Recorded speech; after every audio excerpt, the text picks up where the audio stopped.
മിശിഹായിൽ സ്നേഹം നിറഞ്ഞവരെ, പ്രാർത്ഥനയിലും പരിത്യാഗ പ്രവൃത്തികളിലും മുന്നേറിക്കൊണ്ട് നോയമ്പ് കാലത്തിന്റെ അവസാന ദിവസങ്ങളിലേക്ക് നാം കടക്കുകയാണ്. നമ്മുടെ പ്രവൃത്തികളിൽ ദൈവസ്നേഹം വച്ചു വിളമ്പുവാനായി അവിടുന്ന് നമ്മോട് ആവശ്യപ്പെടുന്നു.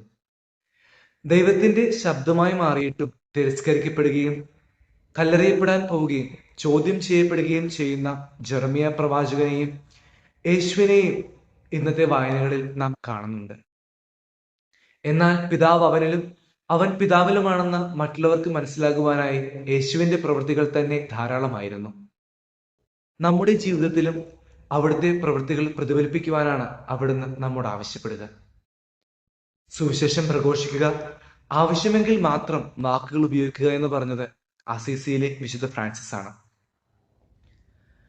നമ്മുടെ ജീവിതത്തിലും സാധിക്കുന്ന നല്ല വാക്കുകളും നല്ല സംസാരങ്ങളും മറ്റുള്ളവരിലേക്ക് പകരുമ്പോൾ അവരുടെ ജീവിതത്തിലെ കുരിശിന്റെ വഴിയിലെ കുരിശ് ചുമക്കുവാൻ സഹായിക്കുന്ന ശിമയോനായും നല്ല വാക്കുകൾ കൊണ്ട് ആശ്വാസം പകരുന്ന ജെറുസലേം സ്ത്രീകളായുമൊക്കെ നമ്മളും മാറ്റപ്പെട്ടേക്കാം.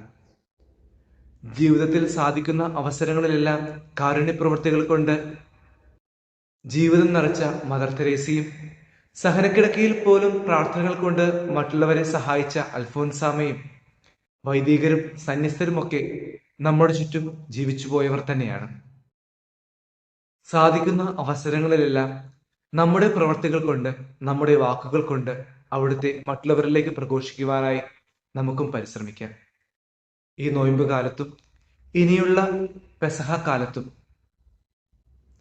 നമ്മുടെ ജീവിതം കൊണ്ട് അവിടുത്തെ പ്രഘോഷിക്കാം. എല്ലാം ദൈവത്തിന്റെ ഉപരിമഹത്വത്തിനായി നമുക്കും ചെയ്യാം. ദൈവം നമ്മെ അനുഗ്രഹിക്കട്ടെ.